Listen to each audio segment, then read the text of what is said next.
الرحيم نحمده ونصلي على رسوله الكريم. We were discussing Babu Ru'yatillahi Ta'ala, the chapter of seeing Allah subhanahu wa ta'ala in Jannah. That is what we were discussing. Remember, we told you it is the muttafaq alayhi masla of all the Ahlul Sunnah al Jama'ah that you will see Allah subhanahu wa ta'ala in Jannah. There are certain groups that believe that it's impossible. You won't see Allah subhanahu wa ta'ala in Jannah. And they use, you know, the verses like La tudrikul absar, wa huwa yudrikul absar. We did discuss that. We did give the answers to that. And we say there is ample, inshallah, as we go through the chapter, we'll show you all the proofs that say that you will see Allah Ta'ala. So basically, these people that say you won't see Allah Ta'ala, or these deviant groups, etc., they are mostly people who don't accept the hadith. Because if you accept the hadith, there's so many hadith and they're so clear. So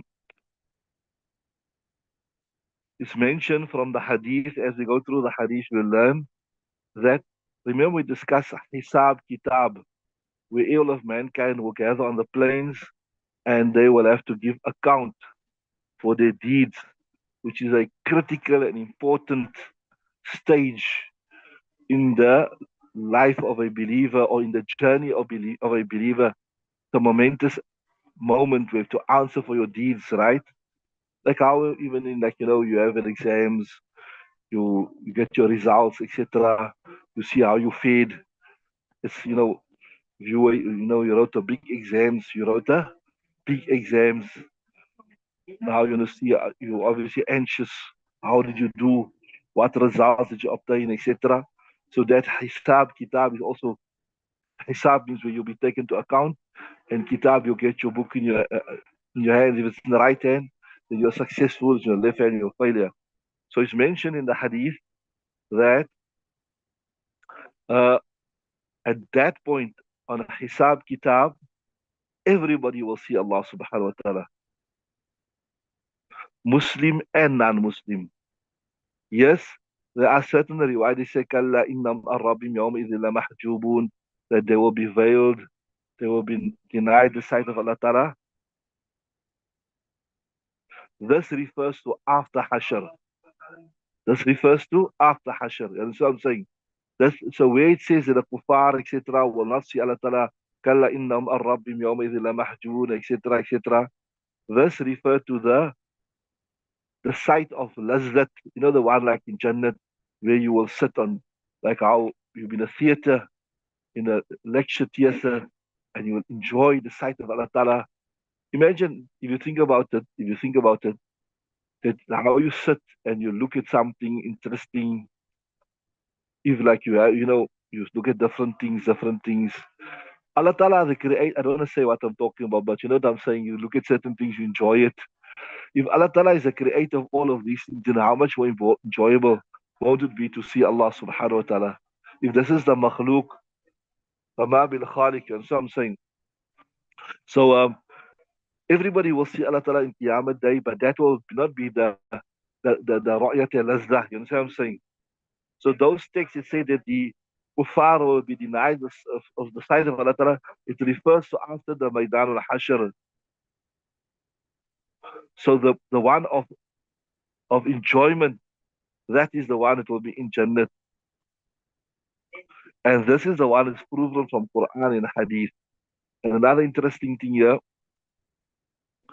that it's not restricted to the men. Men, women, everybody will see Allah Ta'ala. That is the preferred call. In fact, even the angels, the jinnat will see Allah Ta'ala. They will enjoy the sight of Allah Ta'ala. Then the next thing, important thing here is to see Allah Ta'ala in the dunya. They say, yeah, interesting, they say it is possible. It is possible, but it won't happen. Maybe it's impossible like this, that Allah Ta'ala can allow anything to happen. Allah Ta'ala is qadir and mutlaq, right? So here they say, if anybody claims in this dunya that they saw Allah subhanahu wa ta'ala with the naked eye, not in a dream. Remember, this is important. If anybody in this dunya claim that they saw Allah subhanahu wa ta'ala with the naked eye, then know this person is a fraud. This person is a con. This person is a charlatan. It's not possible to see Allah ta'ala with the naked eye. Then there's another interesting discussion here. They just mentioned briefly, but we covered Ismail. Remember, we covered this discussion in detail in our Aqidah al-Tahawiyah. Did Nabi sallallahu alayhi wasallam see Allah subhanahu wa ta'ala on Mi'raj or not? Did he see Allah ta'ala with his naked eye, right? So interesting thing here is, was it Aisha Siddiqa radiallahu ta'ala anha, Ibn Mas'ud radiallahu ta'ala anhu? There's a nice discussion there in the Kitab here, mentioned very briefly. Was it Ibn Mas'ud? Was it Abu Huraira radiallahu ta'ala anhu? They say no, Nabi Sallallahu did not see Allah subhanahu wa ta'ala. I repeat that. Remember this name? Aisha, Ibn Mas'ud, Abu Huraira. They say Nabi Sallallahu did not see Allah Ta'ala on in the time of Miraj. But on the other hand, you get also giants like Ibn Abbas, Anas, and other famous Sahaba Ikram. They say that Nabi Sallallahu did see Allah subhanahu wa ta'ala. Abu Zar al-Ghafari, the famous Zahid of this ummah, is mentioned. His opinion was some narrations say he say that Nabi saw, and some say he didn't see. Alama TB is one of the early shurrah of Mishkaat Shareef. In fact, he was the ustad of Mishkaat Shareef. He makes tawakkuf. Tawakkuf means where you say, I reserve my opinion. I don't say anything. Like you say, I'm not sure. I don't know. Right? So you've got it there. You've got the TB Shareef. I think one should also use it.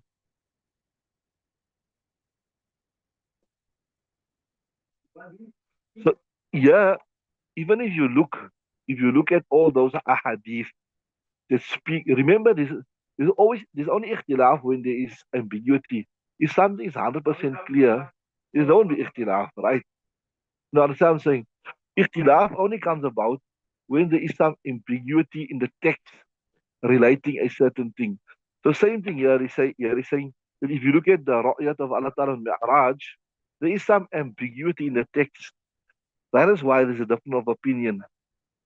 But the Sharih is saying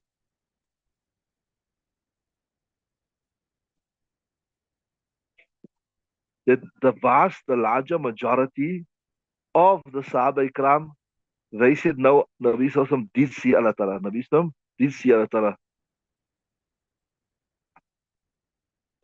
So one way of intibaq, in Arabic we say intibaq, we create a congruency between, we say that Allah Ta'ala, Allah Ta'ala, tajalliyat means his power, his grandeur, his awe was of two types. One is qahirat lil basar, that means it overwhelms the eye, you cannot see it. And one is غير قاهرة للبصر, that it doesn't overwhelm the naked human eye, right? You understood that, right?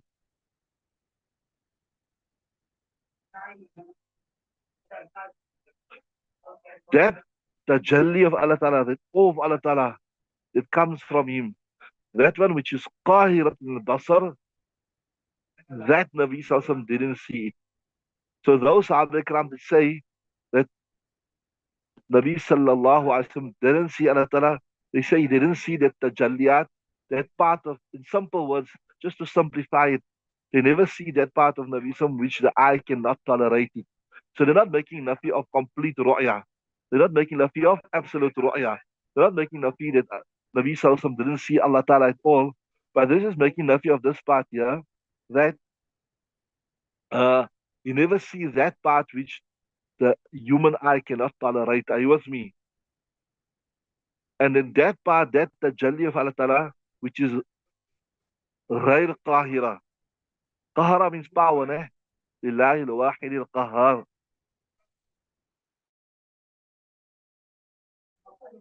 That Nabi Sallallahu Alaihi Wasallam saw it. Are you with me?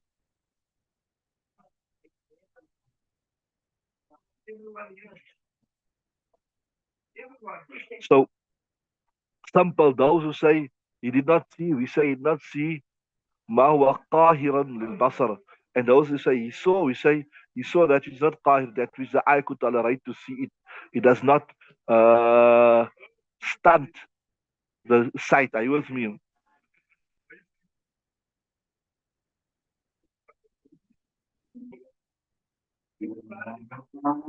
So those riwayat where as Aisha Siddiqa radiallahu ta'ala says that no, Nabi sallallahu alayhi wa sallam did not see Allah on the night of Mi'raj.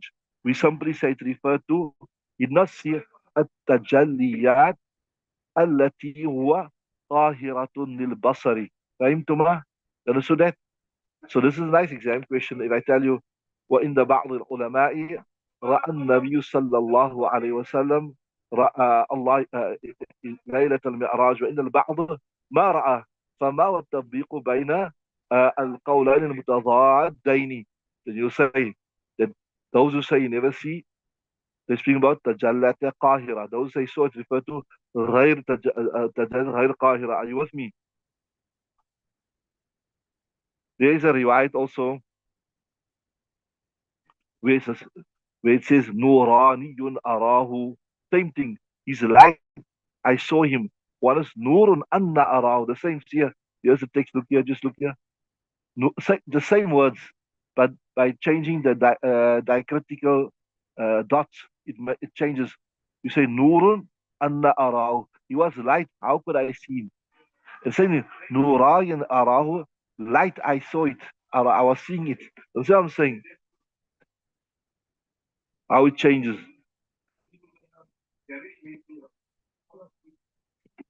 Yeah, you say, in fact, when we go through the subject, inshallah, just remember, when we come to hadith number 6, then there's some reference to this, Tajallat al-Qahira and Tajallat al-Ghair Qahira, right?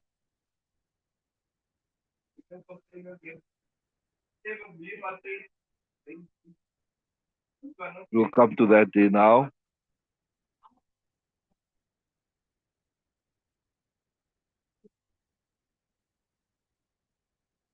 Can you see Allah Ta'ala in a dream? Yes, you can. According to Ahlul Sunnah, like in this dunya, you can see Allah Ta'ala in a dream. Are you with me? That is also the accepted opinion.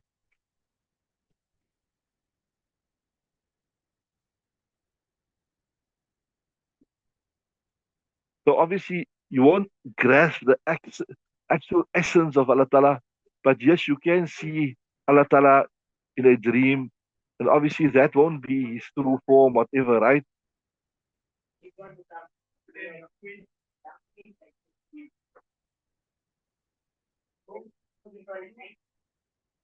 But Imam Abu Hanifa says, I saw Allah Ta'ala over 100 times in the dream. As Ahmad bin Hanbal also narrated from him, he saw Allah Ta'ala in a dream.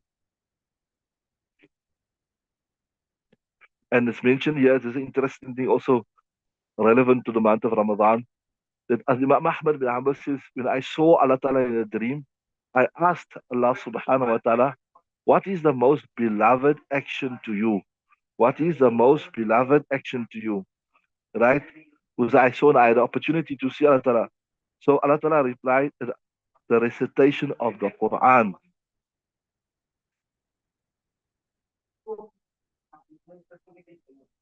And then as Ahmad ibn Abdul asked, with understanding or without understanding? You're saying that the most beloved action is the recitation of Quran, but is it with understanding or without understanding? Right?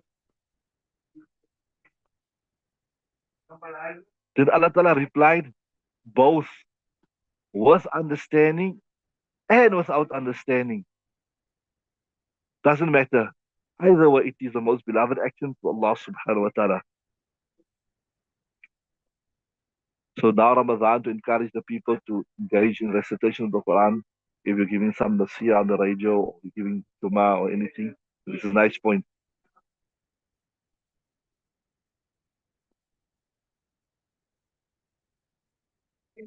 Okay, Alhamdulillah, that brings us to the end of the introduction. Let's look at the first hadith. Bismillah.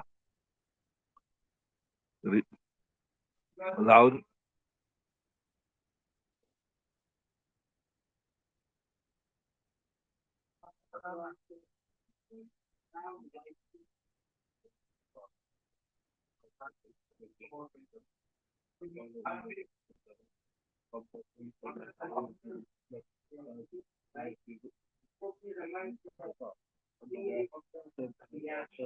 Allah tughlabu.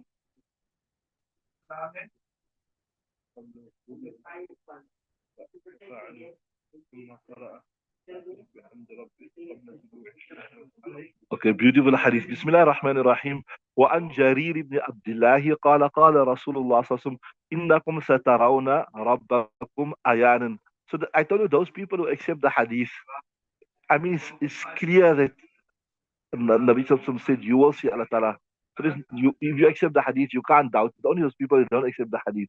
Verily, you will see your Rabb ayanan, openly. وفي رواية, another riwayat, كنا جلوسا عند رسول الله صلى الله عليه وسلم. We were sitting by Rasulullah صلى الله عليه وسلم. فنظر إلى القمر ليلة البدر. Nabi صلى الله عليه وسلم looked at the full moon on the 14th night. Laylatul Badr means 14th night, right? When the moon is fullest. وقال إنكم سترون ربكم. You will see Allah كما ترون هذا القمر. Like how you see this moon.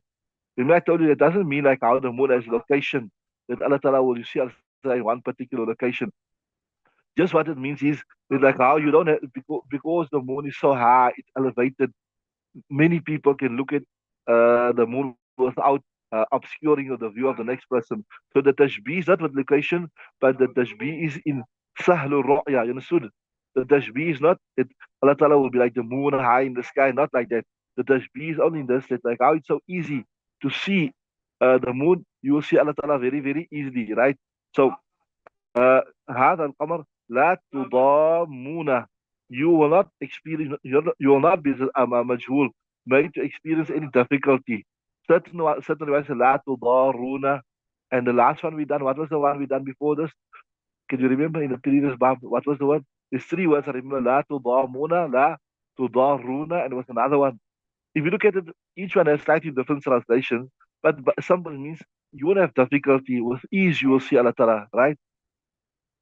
Right, لا تضامن في رؤيتي. You're not having difficulty in seeing him. So now Nabi Sallallahu was giving some advice. فإن استطعتم, if you're able, ألا تغلبوا, that you not be overpowered. What does mean overpowered? You see, it doesn't mean that you do not leave out salah. It's not possible that a believer can intentionally leave out salah. It's not possible. No Muslim will consciously see that the time of salah is going out. He can see the time is asr is going out here, but he's not reading his asr because he got no reason to do it. Not possible. That's why Nabi says, Allah tughlabu, that you are overpowered. Sometimes due to circumstances beyond your control, that you say you are overpowered. So like maybe a simple example, you thought you went to the shopping center, right? And you were rushing home and you thought, look, I'm gonna be home before half an hour before Maghrib, I'm gonna read my Asr there, right? Especially maybe in winter when the day is so short, etc. Right? When the day is so short. So you got stuck in traffic or something like that. So as a result of that, what happened? You didn't make it to the house. So there you can say, you were tughlabu, you were overpowered. It was not intentional.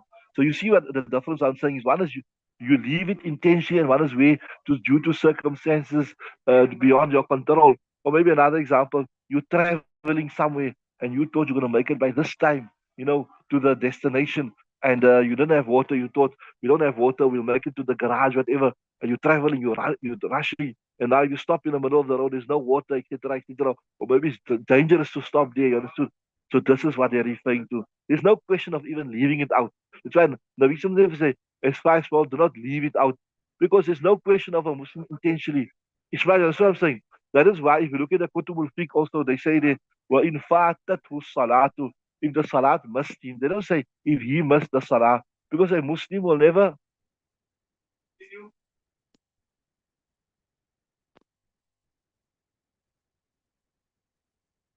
in the Kutub al-Fiqh, they say, "Wa in fatatu salat." If the salat must him, your ustad will explain you. It doesn't mean if you must salah, because a Muslim never intentionally must salah. Yes, due to circumstances beyond his control, sometimes the salat must him, like he missed time, there was no water, or maybe he was ill, or he got caught up in a queue or something. You understood the difference now. So the same thing here. That's why Nabi says, "Fa in istata'tum Allah tatruku salat." If you are able, don't leave the salah. No, if you don't let allow yourself to come in certain situations where you are overpowered. Overpowered means you got the external forces stopping you. I hope you understand that it's a bit of a not a deep point, it's a simple point for you intelligent guys, right? So don't right. So Nabi Sallam say you wanna see Allah Ta'ala, you wanna enter Jannah, you wanna see Allah Ta'ala. So try as best not to be overpowered with regards to Salatin qabla tulu'i shamsi. The rising of the salat before the rising of the sun is which salat? Which salat is before the rising of the sun? Fajr salat, right? So this is a difficult salat to read, especially in summer, right? This is a difficult salat when? In summer. Then, وَقَبْلَ غُرُوبِهَا, and the salat before the setting of the sun. In winter, this is a very difficult salah. If you're a businessman or you're a housewife, you went out to the shopping center to get something quick, quick, quick, quick. The day is short, short, short. You're rushing back many times. You must. So these are two difficult salawat. They are two difficult salawat. So try not to miss the salah because the salah is your key to Jannah. So if you're going to look after these two difficult salawat, then obviously you're going to look after the other salawat because they're not so difficult to look after, right? So what Nabi Sallallahu is saying, if you want to enter Jannah, if you want to enter Jannah, and if you want to see Allah Ta'ala here, you want to enjoy the beautiful, magnificent, splendid sight of Allah Ta'ala, then don't miss the salah, read the salah regularly, right? And then, so I was telling you also, maybe this is the interesting thing. This hadith is not in the chapter of Salat. So maybe sometimes now, that's why I told you, you must have a book where you write interesting things. Maybe you want to give it a bayan on Salat, important Salat. You're going to look there in the chapter of Salat. You're going to go to Riyadh Salih, the book you've done.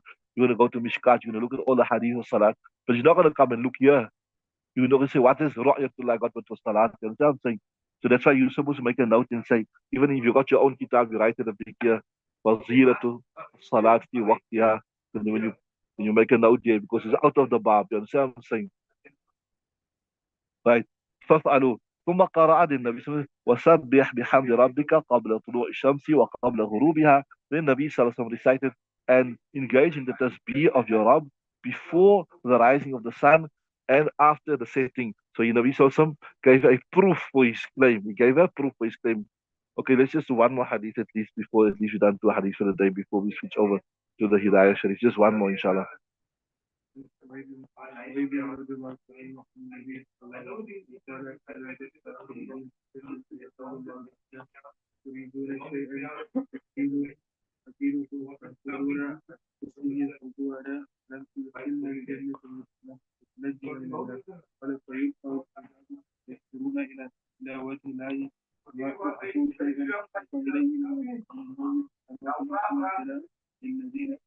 Just on that, oh sorry, Baf, you finished it.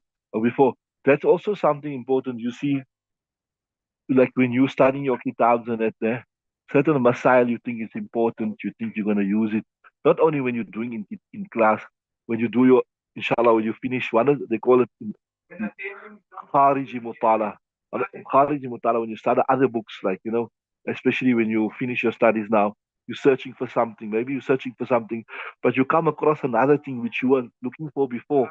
Nah? And hey, this is important. So, and it's maybe not in the normal place. It came by the way. By the way, you start a kitab. Sometimes the author is studying one masla, but he brings another masla by the way because it's related in some way or the other to that masla. And if you search for it, you'll never find it in that bab. You won't find it in that bab, right? So then you make a note of it. You say, yeah, this page, this is masla. So next time when you look for it, you can find it. That is if you'll be doing kitab when you finish the madrasa. Not when you say kalimatani, habibatani, rahmat, thaqilatani, fil close till Qiyamah, your book, right? Anyway, وعن صهيب وعن صهيب عن النبي صلى الله عليه وسلم قال صهيب الرومي right hinten right from the Bible said قال إذا دخل أهل الجنة when the people of Jannah enter Jannah يقول الله تعالى they'll say تريدون شيئا أزيدكم that you people have been entered into Jannah, right? Anything else you want, like how when you when you got guests coming into the house, special guests, you go out of your way to make them happy. Just you need anything, just let me know. Any special dish you want. Um, can I get you some water before you sleep, or put the water by the bedside? Anything you want, let me get for you. Anything, just let me know. Right? So Allah Ta'ala is there. Remember, we done in the first part of Mishkaat that those hadith where it says that you know, the example is of a person who prepared a beautiful feast. Then he went and he sent people to invite people to the feast. And those people who respond to the feast, they will eat from the feast. Those people who don't respond to the feast, they won't eat from the feast. Remember, they said it's like that is an example of like Islam. Uh, the feast is Jannat, it is Islam. And the invited, the caller is Nabi Sallallahu Alaihi Wasallam. Anyway, تريدون شيئا أزيدكم anything extra ويقولون ألم تبيض وجوهنا Ya Allah, didn't you make our faces bright, luminous? ألم تدخلنا الجنة, did not enter us into Jannah, right? وتنجينا من النار, and you saved us from the fire. قال, you've done everything for us. What else? فيرفع الحجاب, then Allah Ta'ala will remove the obstacles, subhanallah. فينظرون إلى وجه الله تعالى, they will look at the face of Allah Ta'ala. فما أعطوا شيء أحب إليه من النظر إلى ربهم سبحان الله. They you can say they were never given anything more beloved to them than من النظر إلى ربهم, to see the Rabb. ثم تلا, then Nabi Sallallahu Alaihi Wasallam verse, this verse, ثم للذين أحسنوا للذين أحسنوا الحسنى وزيادة, for those who do good there will be husna, Allah Ta'ala's happiness was ziyada, and even more, which is what? The sight of Allah Ta'ala. May Allah Ta'ala make us from amongst those people who will all be together in Jannat and enjoy the sight, the noble countenance of Allah Subhanahu wa Ta'ala. We're going to switch over now to the Hidayah Shareef, inshallah.